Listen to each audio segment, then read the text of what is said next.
할렐루야. 5월은 흔히 가정의 달이라 그렇게 이야기합니다.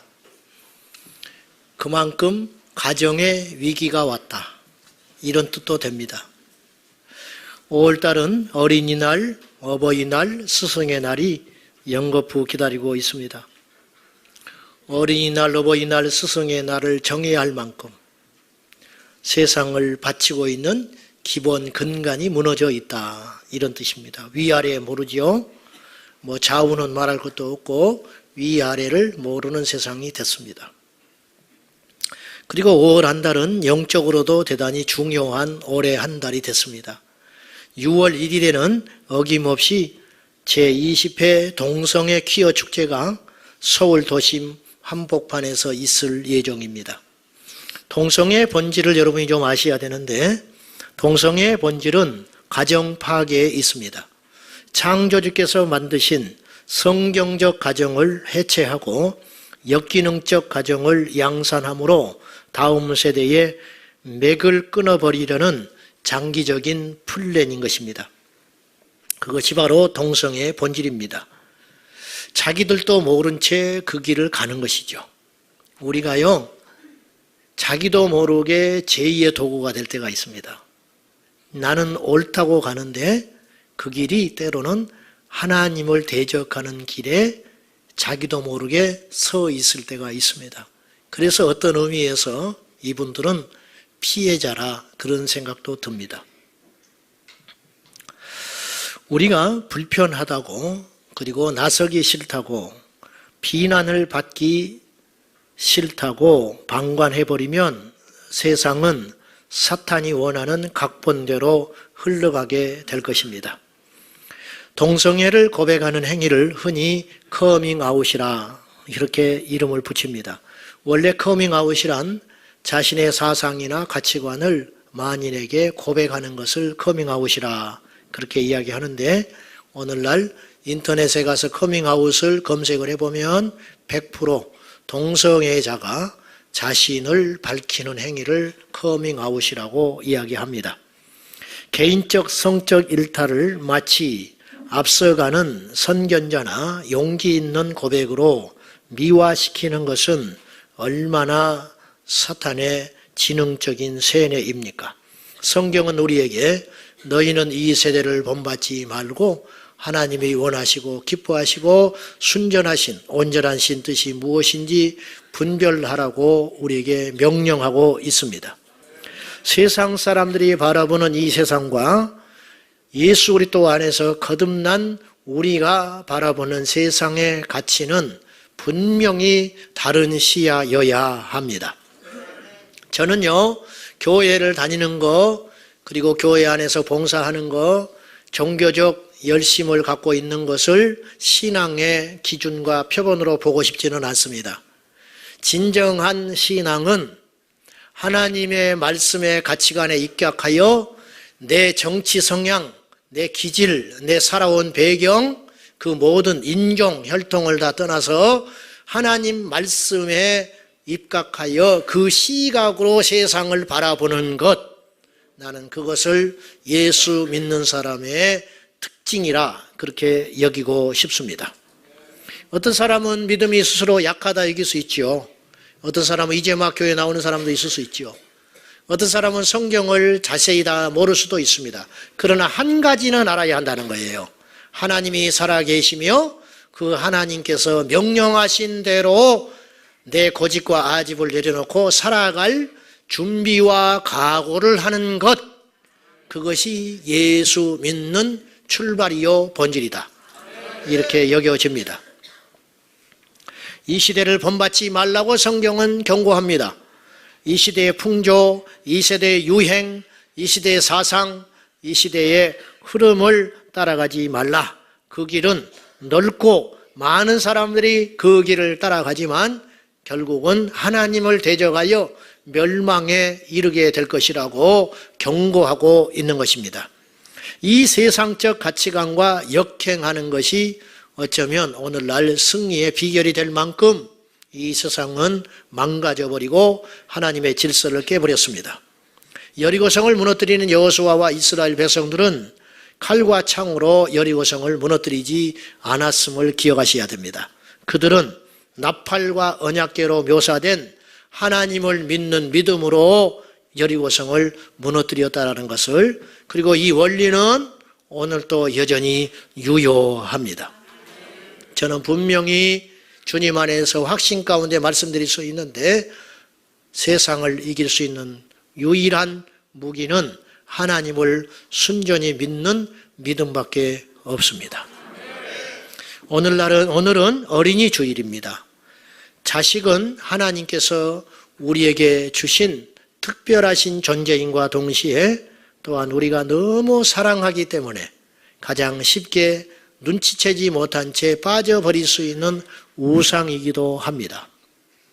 사랑하는 것과 두려워하는 것은 종이 한 장 차이라고 여겨집니다. 오늘날 부모들이 자식을 너무 사랑합니다. 거의 하나, 둘, 많아야 셋 정도 되다 보니까 자식을, 또 이 세상이 험하고 너무 불확실하고 한번 미끄러지면 인생의 낙오자가 될 수 있는 세상 구조, 저는 이걸 사탄이 만들어놨다고 보거든요. 이런 구조 속에서 우리 자녀들도 살아남게 해야 되니까 그들의 미래가 염려가 되고 그들이 장차 살아갈 세상에 뭔가를 우리가 무기로 지어주고 죽어야 하기 때문에 우리가 마음이 조급해집니다. 그러다 보니 자녀들에 대한 관심을 우리가 포기할 수 없지요. 그러다 보니 그 관심이 지나쳐서 우리 안에 어느 날 우상이 되어 자리 잡게 되는 것이죠. 누구든지 예외가 없어요. 자식 앞에 장사 없습니다. 누구든지 무너집니다. 오늘 이 문제를 좀 이야기하려고 그래요. 오늘날 헬리콥터 맘이라는 말이 있어요.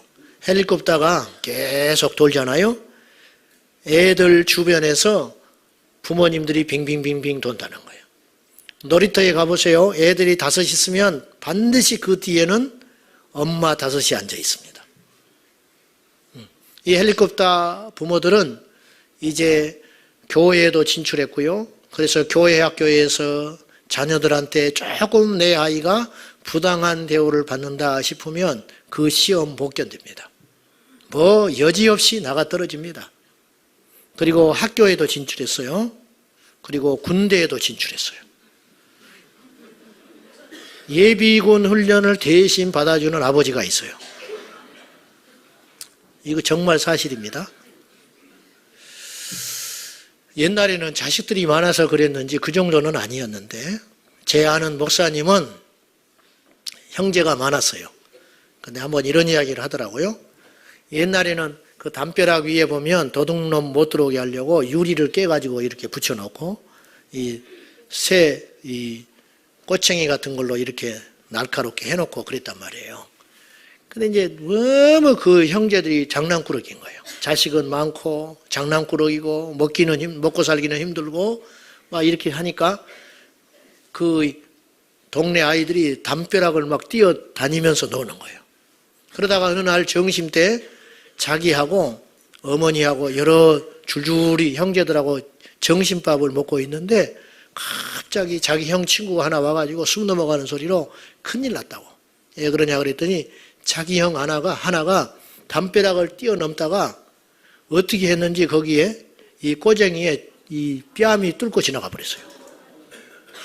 가지고 고기 걸리듯이 딱 걸렸는데 이게 들어갈 때는 들어갔는데 못 빼는 거예요. 이 끄트리가 이렇게 돼 있으니까. 그래가지고 이제 피를 질질 흘리고 있으니까 와서 이야기한 거예요. 그 말을 들은 어머니가 이렇게 이야기했어요. 그 말을 자세히 들어보더니 안 뒤져. 안 뒤지니까 나도. 그리고는 밥을 끝까지 잡수고는 태연히 가가지고 가서 그냥 사정없이 혼내고 철썩철썩 때린 다음에 그 새꼬쟁이에서 뺨을 빼가지고 집에 와서 된장 발라줬다는 그런 아주 전설 같은 이야기가 있습니다. 근데 그 집만 그런 게 아니고 다 그랬어요. 다. 그러면 자식이 소중하지 않아서 그랬을까? 그 시대마다 가치관이 있다는 거예요.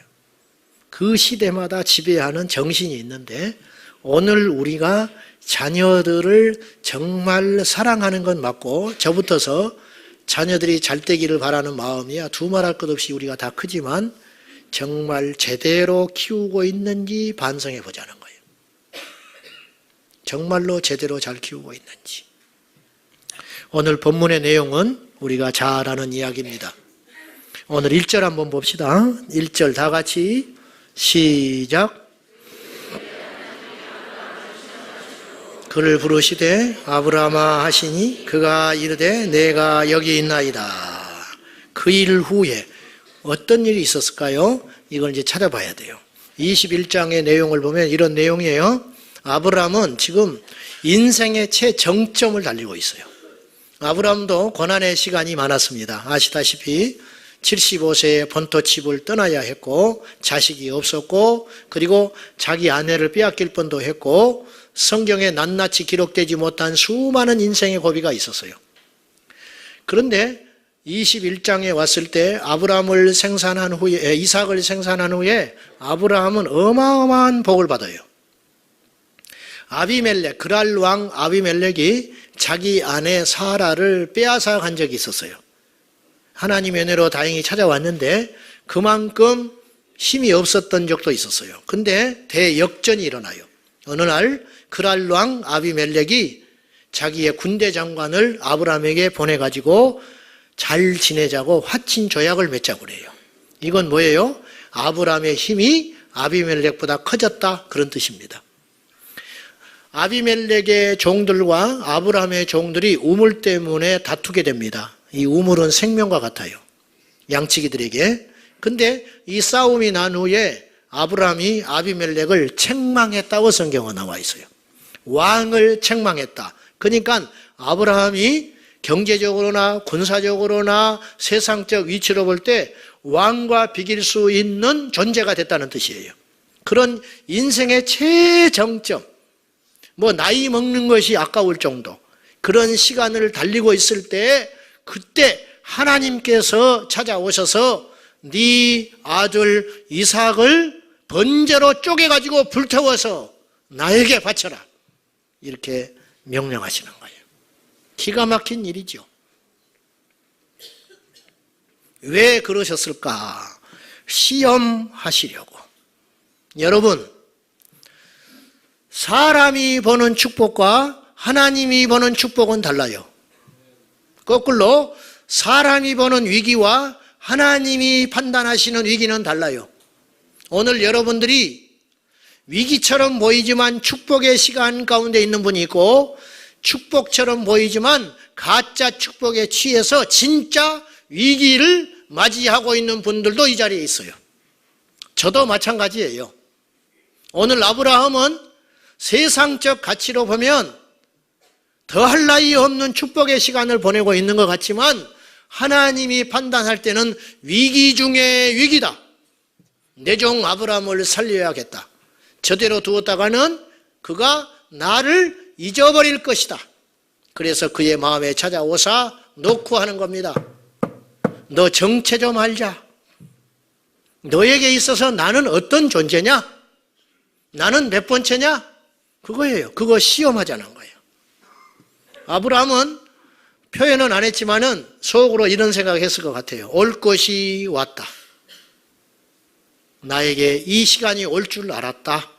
그걸 직감해요. 아브라함이요, 아무 말 없이 이 하나님의 명령을 받아들여 3일간을 걸어갔다는 것은 아브라함이 믿음도 있었고 순종했다는 의미도 되지만 하나님의 이 명령 앞에 꼼짝없이 인정할 수밖에 없었다는 뜻도 됩니다. 맞습니다.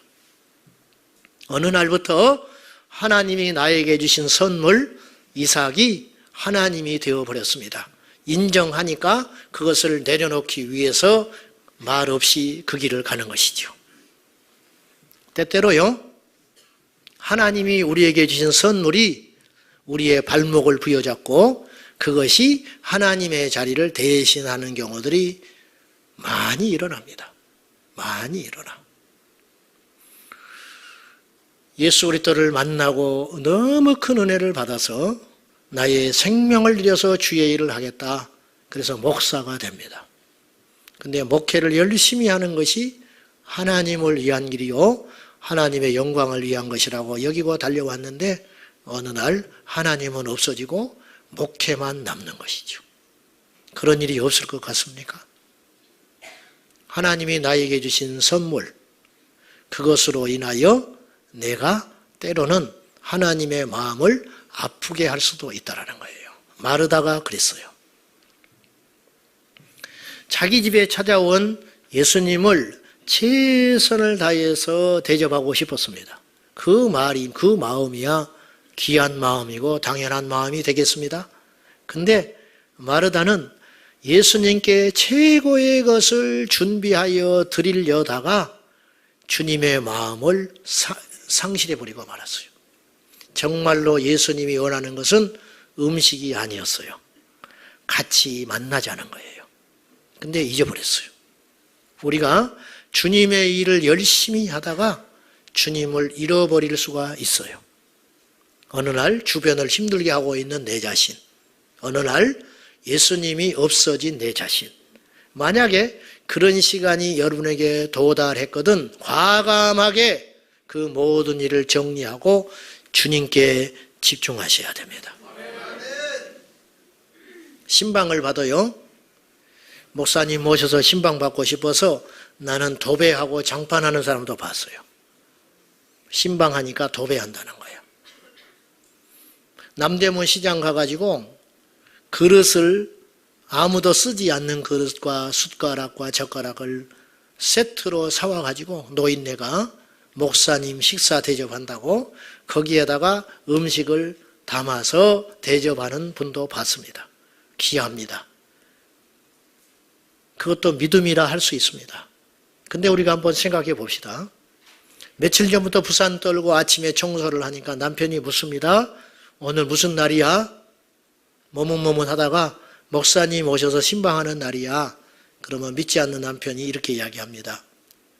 어머니 오셨을 때 너 청소 한번 해봤냐? 냉장고 청소 좀 해봤어? 그러니 다툼이 일어난 거죠. 무엇 때문에 신방받지요? 여러분, 좀 다른 이야기지만 예수님을 잘 믿으려면요 부지런해야 돼요. 예수님을 잘 믿으려면요 일찍 일어나야 돼요. 예수님을 잘 믿으려면요 돈도 제때 잘 써야 되는 거예요. 우리가 이렇게 구멍이 뻥뻥 뚫리고 예수를 믿어요. 그러니까 영향력이 없는 거예요. 진정한 신앙은 영과 혼과 육의 부족함이 없는 자기 관리, 여기서부터 시작된다는 것도 여러분이 염두에 두셔야 됩니다. 저 사람은 믿음만 좋아. 그 사람 믿음 좋은 게 아니라니까요. 믿음만 좋다는 소리를 들으면 안 된다니까요. 저 사람 믿으려면 저렇게 믿어야 돼. 이 말을 들을 때 그 믿음은 완성되어 가는 믿음이다. 이걸 기억하셔야 돼요.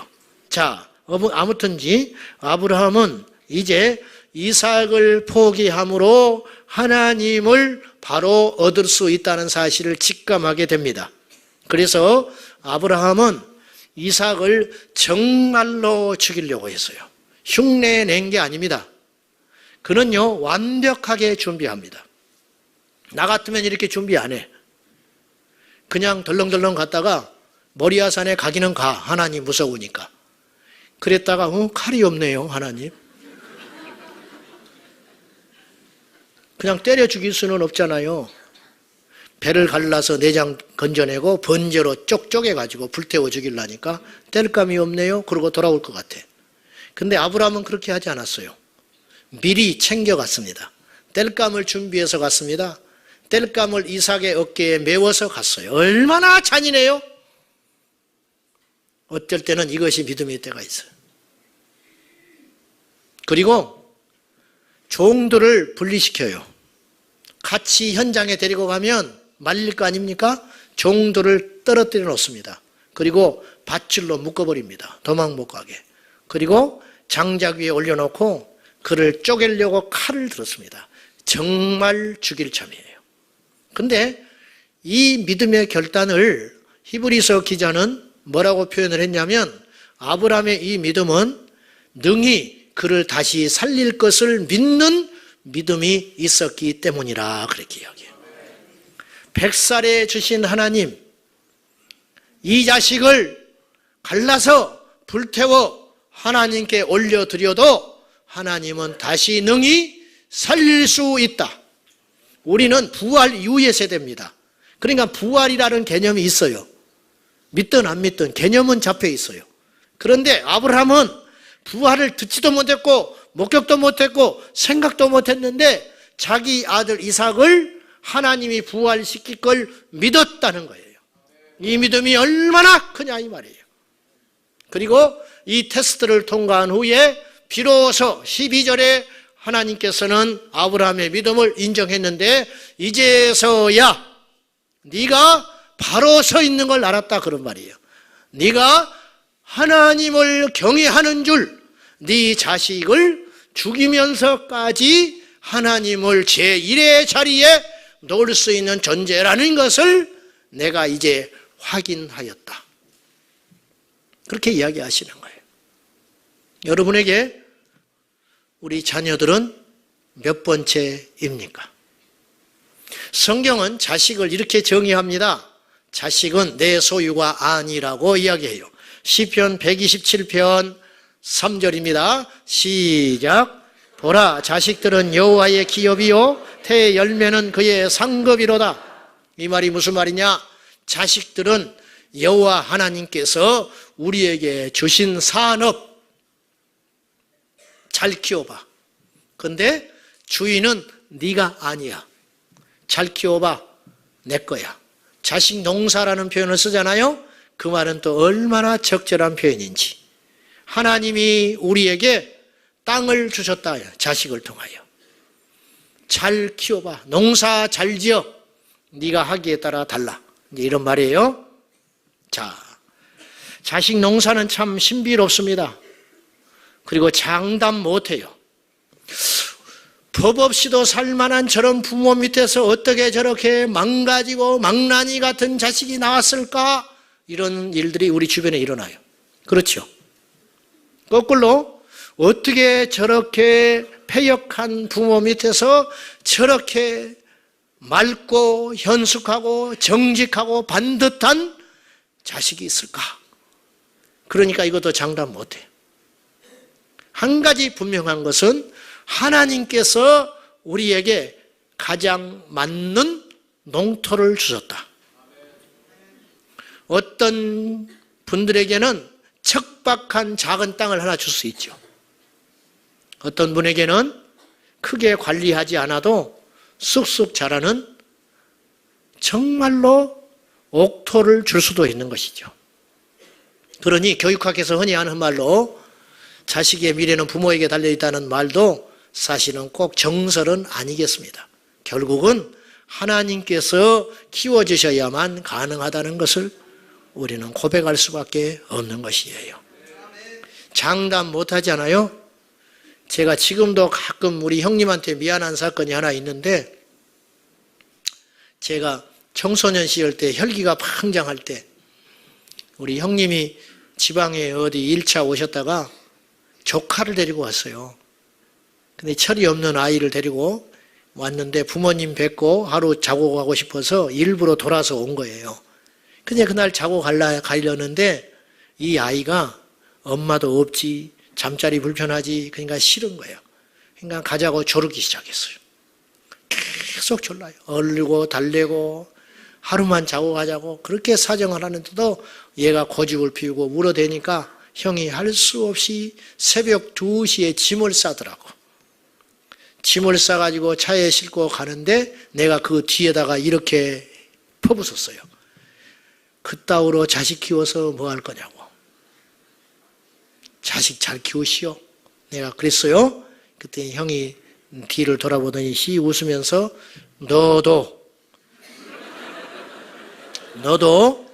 자식 나 키워보면 아버지 마음 알 것이다. 그리고 웃고 갔어요. 그 말이 딱 맞아요. 지금도 나는 미안해. 혼자 보면 내가 그렇게 철없는 가슴에 못 박는 소리 한 것이 너무너무 미안하고 내 자신이 부끄러워요. 맞아요. 장담할 수 없어요. 장담할 수 없기 때문에 우리가 할 수 있는 길은 하나밖에 없어요. 주신 분에게 맡기는 거죠. 너무 당연한 이야기고 너무도 옳은 이야기 같지만 만만치 않습니다. 하나님이 내게 주신 산업 어떻게 키울고 하나님의 방법으로 키우는 것이 가장 옳다. 그러면 하나님께서는 우리에게 주신 이 기업, 산업을 어떻게 키우라고 이야기하셨느냐? 바로 신명기 6장 5절 이하에 우리에게 자녀 교육에 대한 대명제를 주셨습니다.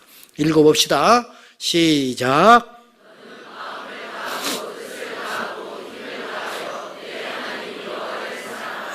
이 말씀은 모세가 이스라엘 백성들 모두를 앉혀놓고 설교하는 중에 한 이야기입니다. 부모들한테 이야기를 해요. 너는 마음과 뜻과 힘을 다하여 주 너희 하나님을 사랑하라. 그리고 나서 재차 이야기하기를 6절 이하에 부모에게 말하는 거예요. 너는 이 말씀 신명기 6장 5절 하나님을 사랑하는 이 절대 진리 명제를 네 마음에 새겨라. 일단 여러분 부모의 마음속에 이 말씀이 있어야 자녀들을 가르칠 수 있다라는 거예요. 교과서가 있어야 가르치지.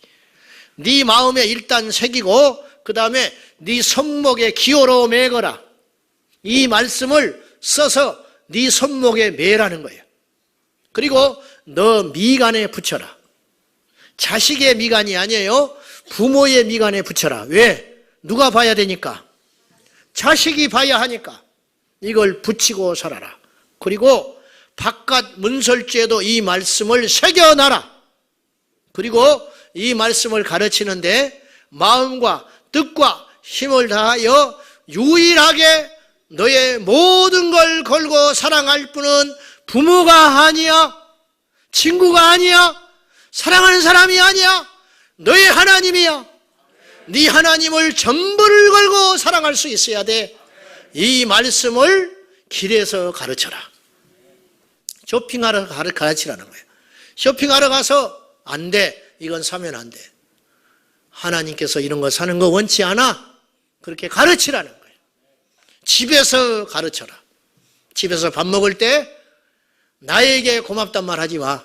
이 양식을 주신 하나님께 감사해야 돼. 나는 하나님이 주신 거 너에게 나눠주는 것 뿐이야. 집에서 가르쳐라. 하나님을 주체로 가르쳐라. 잠잘 때 가르쳐라. 오늘 꿈꾸거든 너는 예수님 꿈꿔라.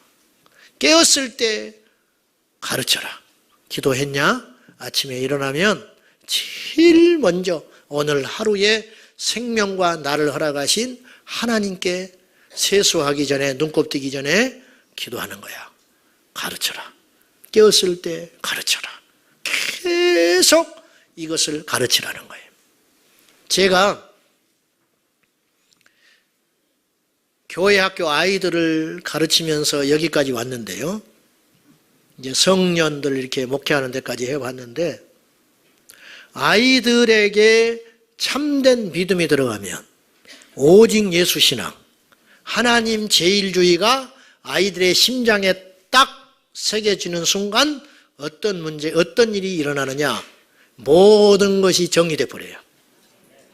부모 공경 자동, 위아래 질서하는 거 자동, 거짓말 하지 마라 할 필요 없어요.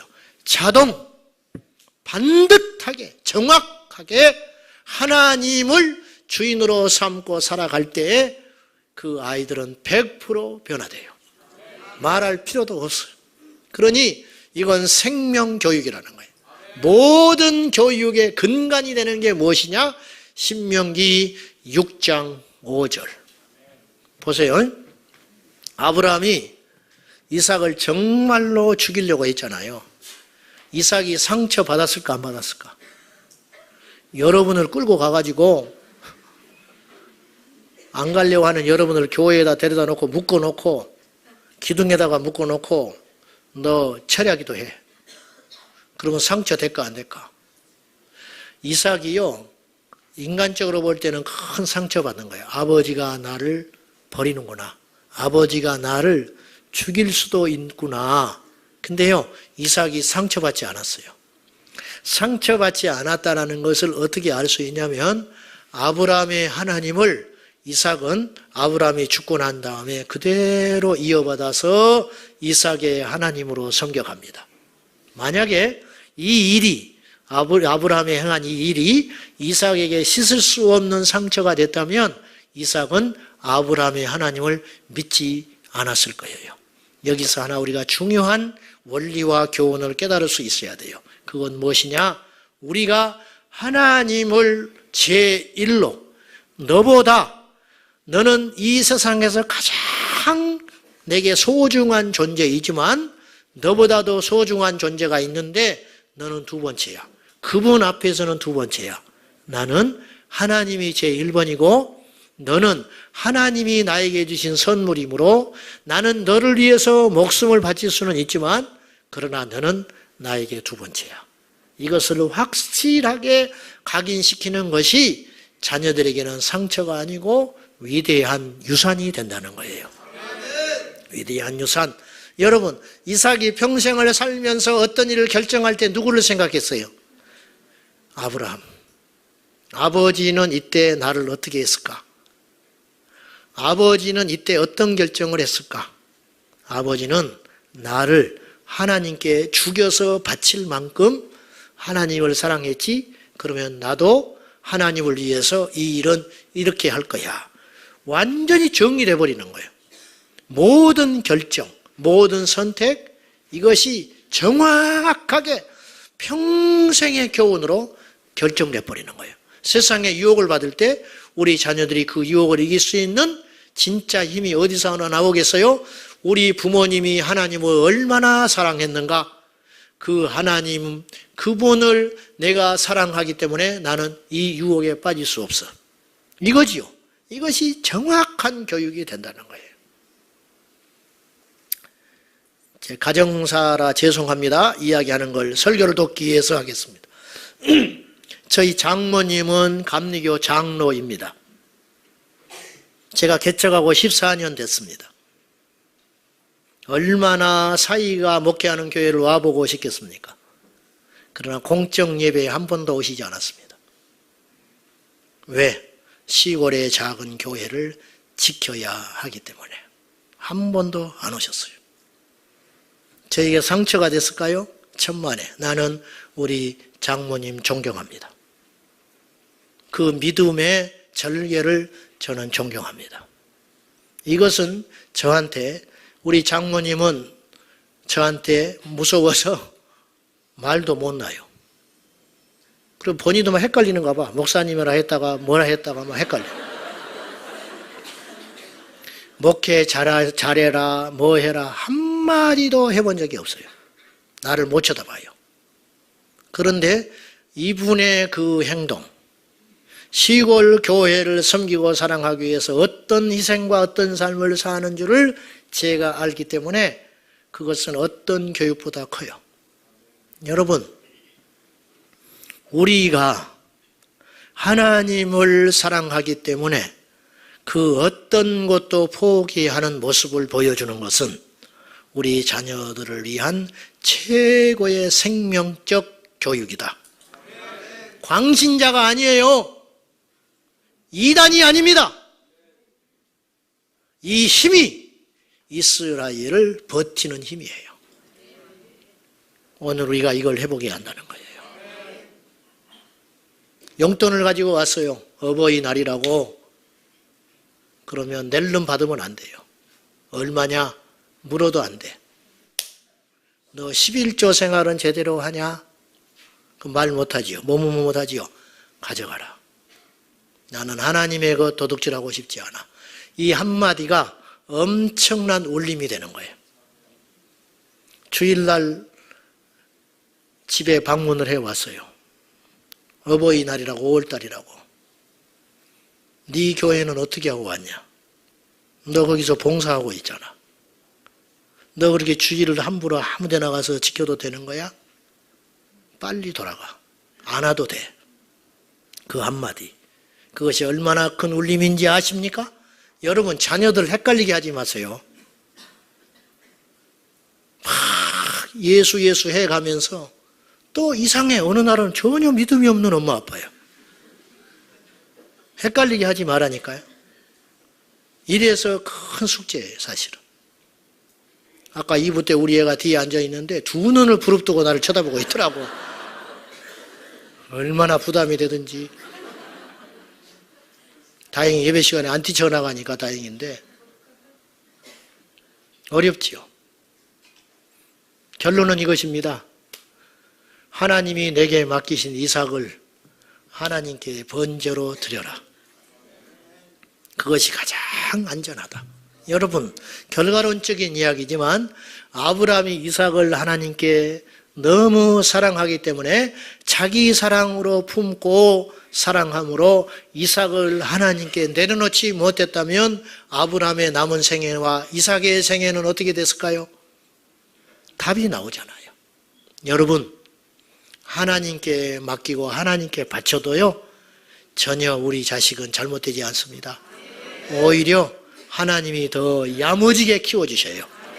그러므로 우리는 하나만 보여주면 돼요. 오직 예수, 하나님 제일주의, 그것만을 보여주면 우리 자녀들은 하나님께서 알아서 그의 인생을 책임져 주시고 그의 길을 끌어가실 거라는 것이에요. 가장 안전하고도 확실한 투자는 하나님께 투자하는 것입니다. 가장 확실한 유산은 믿음의 유산인 것입니다. 하나님을 사랑하는 믿음의 본을 유산으로 남겨주는 저와 여러분 되시기를 축복합니다. 미국 덴버의 할렐루야 교회에 김창훈 목사님이 계십니다. 이 목사님은 한국에서 부교육자로 목회를 잘 하셨고 그 사모님은 어린이집 2곳을 운영하면서 그럭저럭 남부럽지 않게 살던 중에 하나님의 콜링을 받아서 미국으로 가게 됩니다. 낯설고 물선 아무도 없는 미국 덴버에 하나님이 가라 하는 말씀을 듣고 그곳에 갑니다. 갔는데 가서 얼마 안 돼가지고 그 출석하는 교회 담임 목사님이 혀암으로 돌아가셔요. 그리고 성도 10여 명이 남고 거기에서 단독으로 목회를 하게 됐습니다. 죽기 살기로 이분이 목회를 했습니다. 얼마나 기도를 많이 하고 열심히 목회를 하셨는지 성도가 100명이 됐어요. 10명의 교인이. 그러던 중 2016년 11월 16살 난 그 금쪽 같은 자식, 하나님을 사랑하며 친구들을 전도하며 드럼을 통해서 하나님께 영광 돌리겠다고 그렇게 믿음으로 잘 자란 그 아들이 깽단의 총에 맞아서 죽게 됩니다. 이게 그 지역사회의 큰 사건이었어요. 어이없이 아들을 천국에 올려보내고 만 것이에요. 작년에 이 김창훈 목사님이 저에게 메일을 보냈어요. 목사님, 저는 제 아들로 인하여 천국이 더 선명해졌습니다. 성도들의 죽음과 천국 영생을 생각하면 저는 지금도 가슴이 뜁니다. 제 아들을 통해 예수님을 내어주신 하나님 아버지의 마음을 아주 조금 알게 되었습니다. 이 사실이 저에게는 너무 감사합니다. 물론 아들과의 이별은 아픈 것이지만 그것보다 천국에서 다시 만날 소망이 저에게는 더욱 크기에 하루하루 넉넉하게 감사하며 살아가고 있습니다. 아들을 데려가는 것이 참 제가 여기서 말하기가 민망할 정도로 아픈 일이지만 우리 목사님이 이해하실 것이라 생각하고 제가 용기를 내어서 이 목사님을 소개하면서 이 일을 하나님이 이루시는 일을 행하시는 일을 우리가 다 짐작이나 할 수 없지만은 한 가지 분명한 것은 하나님께서 우리에게 주실 때 그리고 하나님께서 우리에게 어떤 것을 거두어 가실 때는 다 이유가 있다라는 것이죠. 그리고 이 목사님은 영적으로 깊은 믿음의 사람이 되었고 날마다 애통함으로 하나님께 나아가는 더 큰 종이 되어가고 있습니다. 지난번에 대전에 가서 목사님이 갑자기 한국을 나오게 돼서 그곳에서 잠깐 봤어요. 실제로는 처음 봤지요. 이분이 이런저런 이야기를 하다가 덴버의 주지사는 미국 주 중에 최초의 동성애자입니다. 주지사 중에 최초 덴버 주지사가 동성애자예요. 그러니 얼마나 극렬하겠어요. 목사님이 이런 말 하십니다. 자기는 총으로 쏴 죽이겠다. 그리고 입에 담을 수 없는 온갖 치욕적인 욕을 제가 듣고 협박 가운데 살아갑니다. 그런데 목사님, 저는 자식을 가슴에 묻은 사람입니다. 저는 그런 소리들이 장난으로 들립니다. 담대함이 생겼습니다. 그리고 그분은 그곳을 떠날 생각이 없어요. 고국의 교회에서 부르는데도 불구하고 그분은 그곳에서 온갖 고통과 시련의 현장에서 믿음으로 기도하고 버티고 살아갑니다. 그 힘은 어디서 온 것인가? 그 아들을 하나님께 번제로 내어드림으로 얻어지는 믿음의 값진 유산이다. 그렇게 또 보기도 합니다. 사랑하는 여러분, 하나님이 하시는 일을 우리가 상상이나 할 수 있겠습니까? 할 수 없지요. 여러분의 이삭을 하나님께 내어드리십시오. 아까운 일이 아닙니다. 어리석은 일이 아닙니다.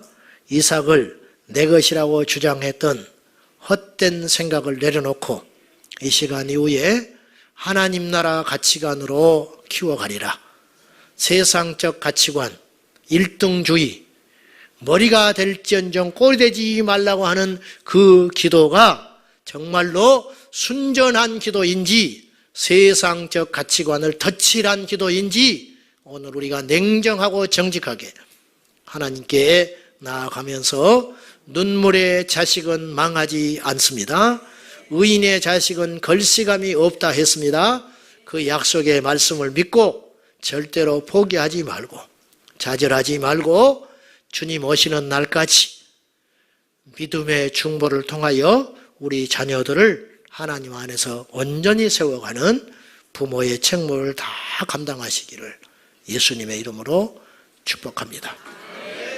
기도하십시다.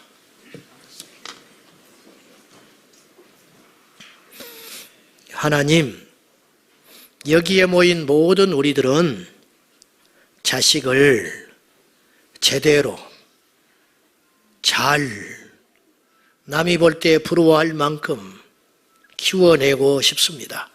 그러나 욕심만 많았지 어떻게 키워야 할지를 모르는 어리석은 우리들에게 신명기 6장 5절의 말씀을 통하여 하나님을 제1로 사랑하는 자로 만드는 것이 최고의 교육인 것을 깨닫게 하여 주시옵소서. 이 믿음을 주시옵소서. 하나님이신 기업입니다. 내 소유가 아닙니다. 하나님이 주인이십니다. 그래서 하나님께 다시 내어놓겠습니다. 받아 주시옵소서. 예수님의 이름으로 기도하옵나이다. 아멘.